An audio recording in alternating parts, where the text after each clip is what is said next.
You were telling us about the fact that you don't need to produce COCs anymore as an industry and how this will help speed up your processes.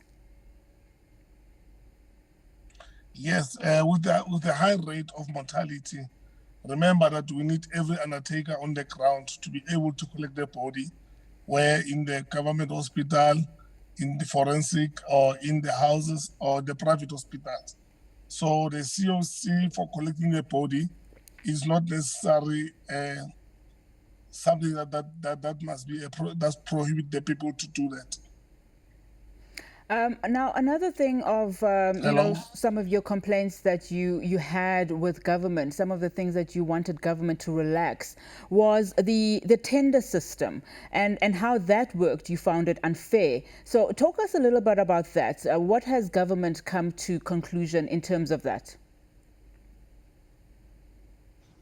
In terms of the tender system, remember that most of the disadvantaged community, which is the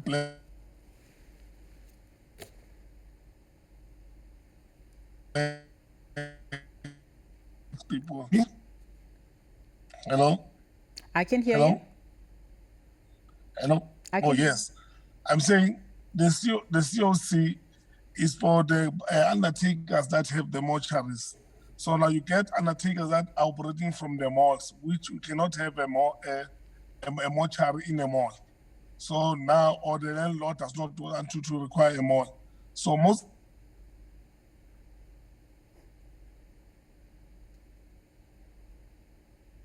undertakers, they share the facility of the storage. The government does not allow you to get a tender because of the COC, which we found it very, very unfair.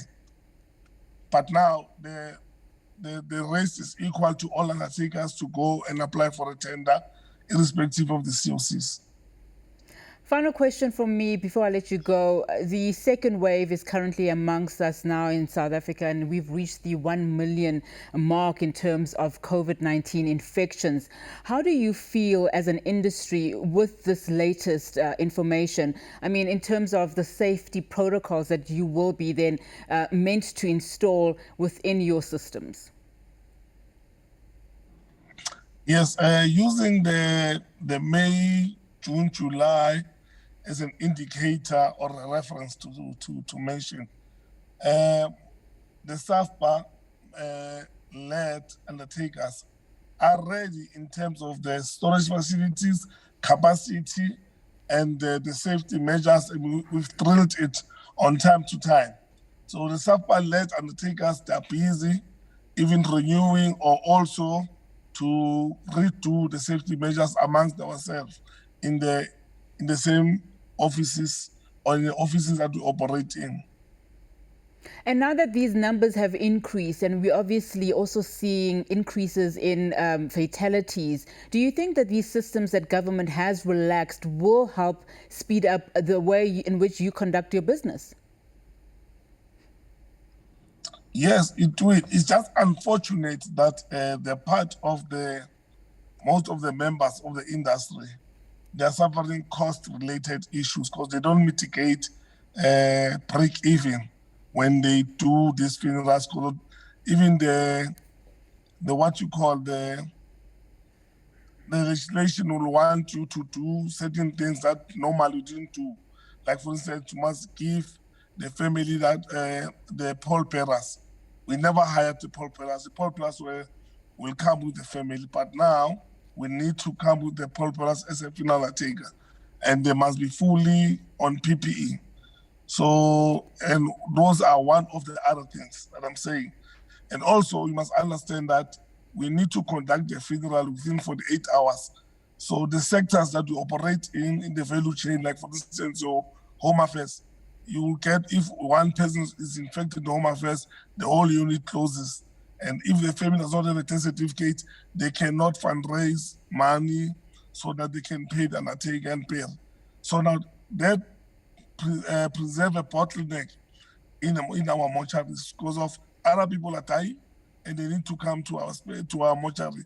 And then in essence, we need to dispatch the bodies that were long in our fridges without getting payment with the trust that the families will pay you. So the leadership of SAFPA However, we are engaging the government on provincial level and national level that maybe we need to mitigate the relief fund as one of the in the industry, the benefit in the industry, because we are suffering the pressure of the cost as we speak. One of the things that government had said is that they'd identified funerals to be super spreaders. Are you seeing that families are adhering to protocols during this time? It is an alarming question. Thank you for asking that. We are pleading with the government to at least go back to level 4 and level 5 so that members that attend the funeral is only the immediate families, up to 50 people. Because if there are more than 50, even our staff becomes, they develop an anxiety to service the people that are more than 100. So in one cemetery, if you've got 10 funerals, you're gonna have 1,000 people in one space. So now we argue and advise the government to go back to 50 people per funeral. In that way, it will be common. It can be kept to a lower risk infection. So by the way things are, we need to go back to level 4 and level 5 behavior of the funerals. All right. Thank you so much for your time, sir. That's where we have to leave it for this afternoon. That was Vuyo Mabindisa from the SA Funeral Practitioners Association.